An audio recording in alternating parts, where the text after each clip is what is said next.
আসসালামু আলাইকুম। আমরা আজকে ফোর্স সিস্টেমের এই ম্যাথটা সলিউশন করব। তো এই ম্যাথটা সলিউশন করার আগে আমাদের ফোর্স সিস্টেমে কি প্রয়োজন সেটা যদি আমরা দেখি, আমাদের সাধারণত ফোর্স সিস্টেমে বিভিন্ন ধরনের ডায়াগ্রাম দিতে পারে, দিয়ে আমাদের থেকে দুইটা জিনিস চাইবে। একটা আমাদেরকে আর থিটাটা বের করতে বলবে। এখানে আর বলতে আমরা বুঝতেছি আমাদের রিজাল্টেন্ট ফোর্স।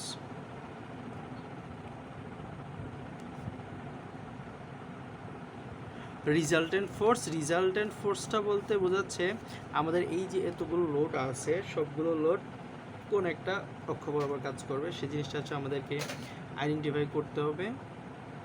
তো এগুলো কীভাবে বের করার জন্য আমাদের একটা সূত্রের প্রয়োজন। রিজাল্টেন্ট ফোর্সের যে সূত্র আছে সেটা হচ্ছে summation of F X whole square plus summation of F Y whole square. অর্থাৎ আমার যে ভার্টিক্যাল অক্ষ বরাবর ফোর্সগুলো কতটুকু কাজ করতেছে এবং হরিজন্টাল বরাবর কতটুকু ফোর্স কাজ করতেছে, এই দুইটা মান আমাদের বের করতে হবে, অর্থাৎ সামেশন অফ এফ এক্স এবং সামেশন অফ এফ ওয়াই। তারপরে আমাদের কোণের মানটা বের করার জন্য সূত্র হচ্ছে থিটা ইকুয়াল আমরা যে কোনো সূত্র ব্যবহার করতে পারি, ট্যান থিটা ব্যবহার করতে পারি, কস থিটা ব্যবহার করতে পারি। তো আমরা ট্যান থিটা সূত্রটা ব্যবহার করব। ট্যান থিটা এগুলো summation of F Y divide by summation of F X এর যেমনটা পাবো।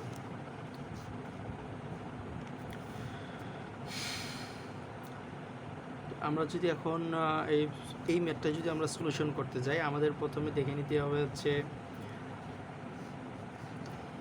জাস্ট এই একটা লোডে আছে 900 পাউন্ড লোড, যেটা ওয়াই অক্ষের সাথে কোণ উৎপন্ন করছে। আমাদের এই ক্ষেত্রে মনে রাখতে হবে যে অক্ষের সাথে কোণ উৎপন্ন করবে সেই অক্ষের সময় আমরা কজ লিখব। অর্থাৎ আমরা যখন সামেশন অফ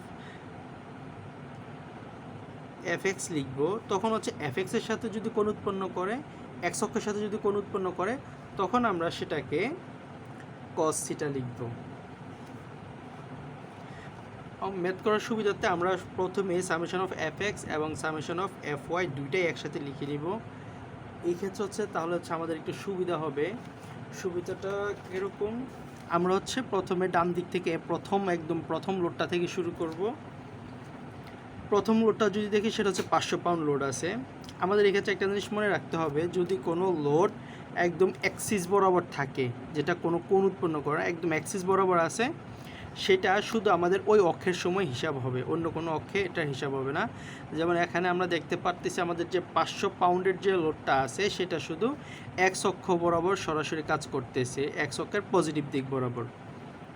এটা এক্স অক্ষের পজিটিভ দিক, এটা এক্স অক্ষের নেগেটিভ দিক, এটা ওয়াই অক্ষের নেগেটিভ দিক, এটা ওয়াই অক্ষের পজিটিভ দিক। তাহলে এখানে 500 পাউন্ড যেটা আছে এটা শুধু এক্স অক্ষের পজিটিভ দিক সময় হিসাব হবে।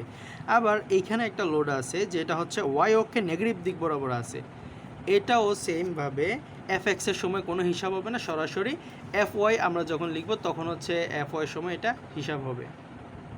তো আমাদের যে প্রথম লোডটা আছে 500 পাউন্ড, তাহলে এটা আমরা বুঝতে পারতেছি যে এটা এক্স অক্ষ বরাবর যেটা আছে, তাহলে এটা আমরা সরাসরি প্লাস 500 লিখে ফেলবো।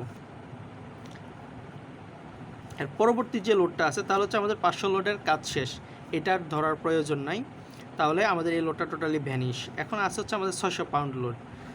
এখন 600 পাউন্ড লোডটা আমরা প্রথমেই কি করব, আমরা দেখব এক্স অক্ষের কোন দিকে আছে, এক্স অক্ষের পজিটিভ দিকে এবং ওয়াই অক্ষের পজিটিভ দিকে। তাহলে আমরা প্রথমে এক্স অক্ষের পজিটিভ দিকে একটা প্লাস দিয়ে নিব এবং ওয়াই অক্ষের পজিটিভ দিকে একটা প্লাস দিয়ে নিব।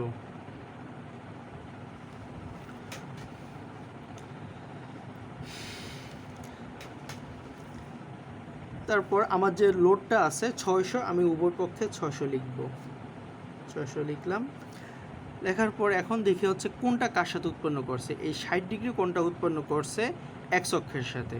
তাহলে আমি প্রথমে বলে নিয়েছিলাম যার সাথে কোণ উৎপন্ন করে এটার সময় আমরা কজ লিখব। তাহলে এক্স অক্ষের সময় আমি সরাসরি কস 60 ডিগ্রি লিখব, আর যখন ওয়াইয়ের মানটা লিখব তখন আমরা এখানে সাইন 60 ডিগ্রি লিখব।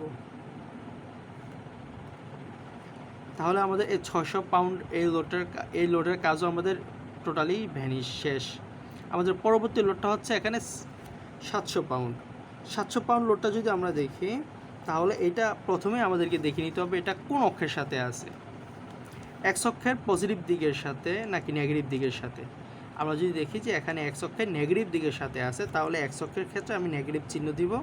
এবং ওয়াই অক্ষের সময় যদি আমি দেখি, তাহলে উপরে আমরা দেখতেছি এখানে প্লাস চিহ্ন আছে, তাহলে হচ্ছে এক্স ওয়াই অক্ষে আমরা প্লাস চিহ্ন দিব। দেওয়ার পর হচ্ছে আমি লোডটা লিখবো 700 পাউন্ড, এটাও 700। তারপর হচ্ছে দেখবো আমি যে কার সাথে কোণ উৎপন্ন করছে। এখানেও আমি দেখতেছি যে এক্স অক্ষের সাথে কোণ উৎপন্ন করছে, তাহলে এক্স অক্ষের সময় আমি cos 45 ডিগ্রি এখানে সরাসরি বসাই দেব sin 45 ডিগ্রি। অর্থাৎ কোণের মানটা আমি যদি বুঝতে পারি যে এক্স অক্ষের সাথে কোণ উৎপন্ন করছে, তাহলে সরাসরি cos কোণের মানটা দিয়ে দিব এবং y এর সময় sin কোণের মানটা দিয়ে দিব। আমাদের পরবর্তী যে লোডটা আছে সেটা হচ্ছে 800 পাউন্ড। 800 পাউন্ড যদি দেখি, এটা সরাসরি এক্স অ্যাক্সিস বরাবর আছে, এই জন্য এটা ওয়াই অক্ষের জন্য হিসাব হবে না, এক্স অক্ষের নেগেটিভ দিকের সাথে। তাহলে এক্স অক্ষে আমি দিলাম নেগেটিভ এবং হচ্ছে আমার যে লোডের পরিমাণটা 800 পাউন্ড। তাহলে আমাদের 800 পাউন্ডের কাজও শেষ। আমাদের পরবর্তী যে লোডটা আছে সেটা হচ্ছে আমাদের এখানে 900 পাউন্ড। আমরা যদি দেখি যে 900 পাউন্ড হচ্ছে কোন দিকে আছে, এক্স অক্ষের নেগেটিভ দিকের সাথে এবং ওয়াই অক্ষের নেগেটিভ দিকে আছে, তাহলে আমি উভয় পক্ষে নেগেটিভ চিহ্ন দিব।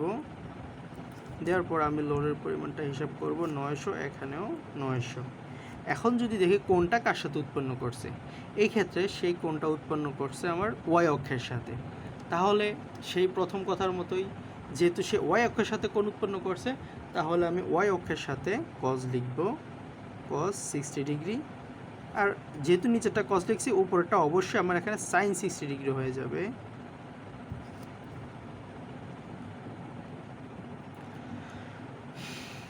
আমাদের আরেকটা লোড বাকি আছে, যেটা হচ্ছে সরাসরি ওয়াই এক্সিস বরাবর আছে, তাহলে এটা হচ্ছে আমার এক্স এক্সিসের সময় হিসাব হবে না, তাহলে সরাসরি এটা আমি ওয়াই এক্সিসে বসাই দিলাম। -1564.5 = 0, এখানেও হয়ে যাবে =0। আর এই দুইটা সমীকরণ আমরা লিখছি হচ্ছে, আমরা ইকুইলিব্রিয়াম যে সমীকরণ পড়ছে, আমরা ওইখানে জানি যে ইকুইলিব্রিয়ামের সমীকরণ হচ্ছে সামেশন অফ fx, মানে হচ্ছে সবগুলো হরিজন্টাল ফোর্সের যোগফল 0 হবে, এবং সামেশন অফ fy সবগুলো ভার্টিক্যাল ফোর্সের যোগফল 0, এবং সামেশন অফ m এ বা যেই বিন্দুতে আমরা মোমেন্ট ধরবো সেই বিন্দুর সবগুলো ফোর্স 0 হবে, যে বিন্দুতে মোমেন্ট ধরবো। তাহলে এখন যদি আমরা উভয় পক্ষ ক্যালকুলেশন করি, তাহলে হচ্ছে আমাদের মানটা আসবে, আচ্ছা এই মানটা আসবে হচ্ছে -1274.3 পাউন্ড, আর এইটা আসতেছে হচ্ছে আমাদের -399.91 পাউন্ড। তাহলে এইখানে হচ্ছে আমরা সামেশন অফ fx এবং সামেশন অফ fy এর মানটা পেয়ে গেলাম। তো এখন হচ্ছে আমরা আরও কিছু নিয়ম শিখবো।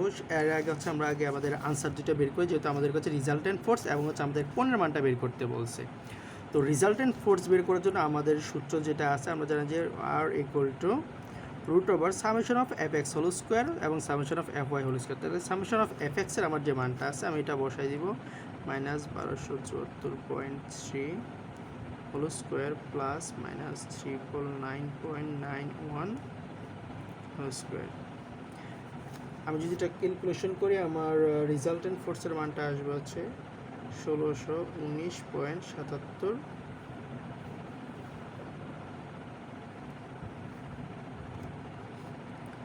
পাউন্ড। তারপর আমি যদি কোণের মানটা বের করি, থিটা = tan ইনভার্স আমার যে সামেশন অফ fy যে মানটা আছে, কোণের ক্ষেত্রে যেহেতু আমরা জানি যে মাইনাসের হিসাব হয় না, সেহেতু আমাদের যে মূল সূত্রটা আছে, মূল সূত্রটা হচ্ছে এরকম, সামেশন অফ fy এবং সামেশন অফ fx, এই মূল সূত্রটা হচ্ছে এরকমভাবে থাকে। তাহলে tan ইনভার্স, এখন যদি আমরা মানগুলো বসাই দেই, আমরা জানি যে এই দুইটা মাঝখানে যাই থাকুক সেটা হচ্ছে প্লাস হয়ে যায়, তাহলে হচ্ছে 1274.3 ডিভাইড বাই হচ্ছে 399.91। এটা ক্যালকুলেশন করলে আমাদের কোণের মানটা আসবে হচ্ছে 38.12 ডিগ্রি।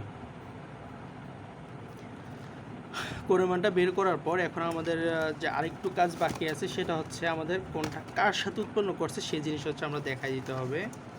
তো এই জায়গায় যে আমাদের কাজ সেটা হচ্ছে প্রথমে আমি দেখি হচ্ছে আমার এফএক্সের মানটা হচ্ছে নেগেটিভ আসছে এবং এফওয়াইয়ের মানটা হচ্ছে নেগেটিভ আসছে। তো এইখানে হচ্ছে আমি একটা ফ্রি বডি ডায়াগ্রাম আঁকাবো। আমি জানি যে আমার এক্স অক্ষের পজিটিভ দিক হচ্ছে আমার এইটা এবং এক্স অক্ষের নেগেটিভ দিক এইটা, ওয়াই অক্ষের পজিটিভ দিক উপরে, ওয়াই অক্ষের নেগেটিভ দিক নিচে। এখন আমি যদি দেখি যে আমার এক্সের মানটা হচ্ছে নেগেটিভ আসে, এক্সের মানটা নেগেটিভ কোথায় কোথায়, এক্সের মানটা হচ্ছে এই ঘরে নেগেটিভ এবং এই ঘরে এক্সের মানটা নেগেটিভ। তাহলে আমি বুঝতে পারছি যে আমার এক্স এই দুই ঘরের যে কোনো এক দিক দিয়ে হবে। ওয়াইটও যদি আমি দেখি ওয়াই নেগেটিভ কোন ঘরে, ওয়াই নেগেটিভ হচ্ছে আমার এই ঘরে এবং এই ঘরে নেগেটিভ। তাহলে আমি দেখতেছি যে আমার দুইটা ডট আছে এই ঘরে, তাহলে আমি বুঝে নিতে হবে যে আমার যে রিজাল্টেন্ট ফোর্সটা আছে, আমার রিজাল্টেন্ট ফোর্সটা আমার অবশ্যই এই ঘরেই হবে।